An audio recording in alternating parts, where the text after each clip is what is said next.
এই দেখো বন্ধুরা, আজকে পুরো পুঁই শাকের মধ্যে সব রকম সবজি।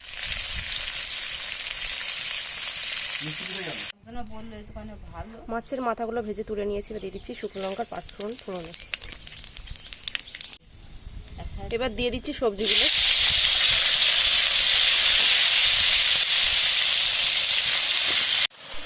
সব সবজিগুলো আমি দিয়ে দিয়েছি।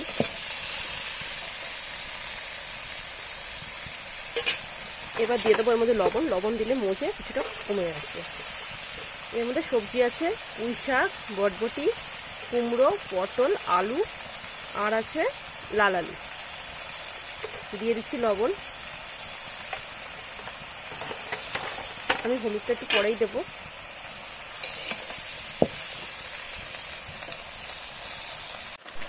তরকারিটা দেখো মজি অনেক কমে এসছে। এবার আমি দিয়ে দেবো এর মধ্যে হলুদ।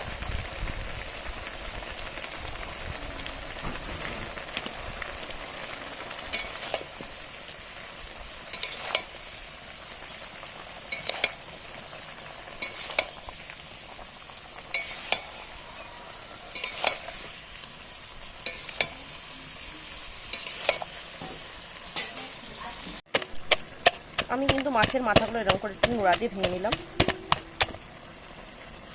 এবার আমি মাছের মাথাগুলো দিয়ে দেবো।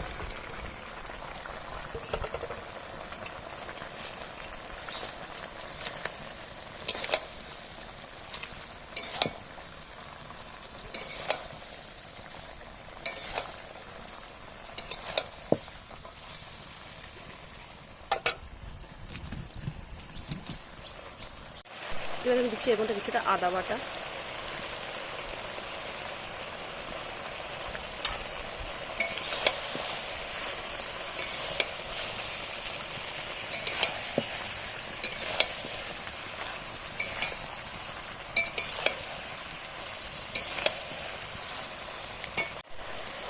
দিচ্ছি জিরের গুঁড়ো,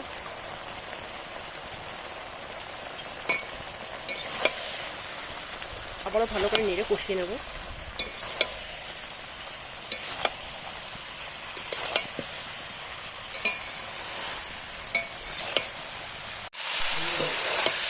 আমি অনেকক্ষণ ধরে কষিয়ে নিয়েছি। এবার আমি দিয়ে দেবো জল।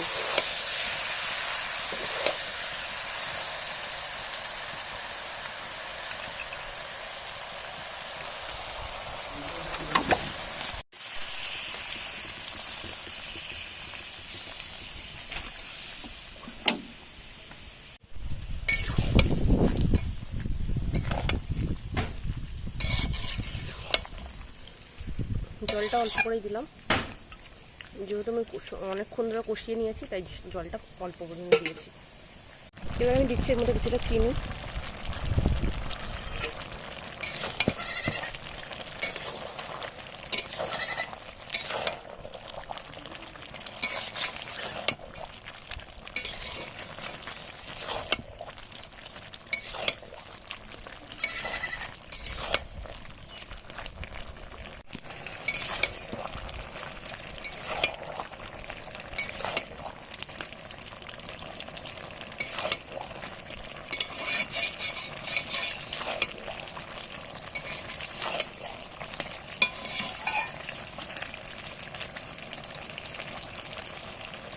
সব সবজিগুলো নরম হয়ে গেছে, কিন্তু আমি একটুখানি শুকিয়ে নেব।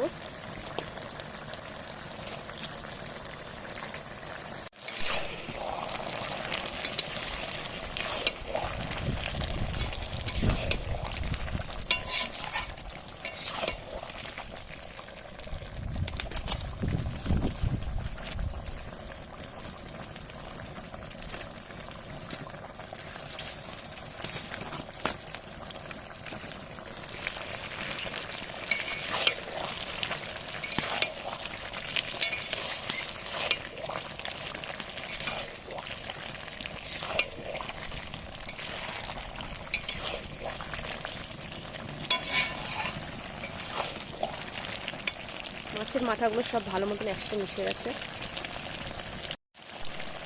আমার তরকারিটা হয়ে গেছে, এবার আমি নামিয়ে নেব। এই দেখো বন্ধুরা, তরকারিটা আমি নামিয়ে নিয়েছি। আজকের আমার রান্নাটা কেমন লাগবে তোমরা অবশ্যই জানিও। আর রান্নাটা ভালো লাগলে চ্যানেলটা অবশ্যই সাবস্ক্রাইব করো। আজকের মতন এখানে শেষ করছি ভিডিওটা।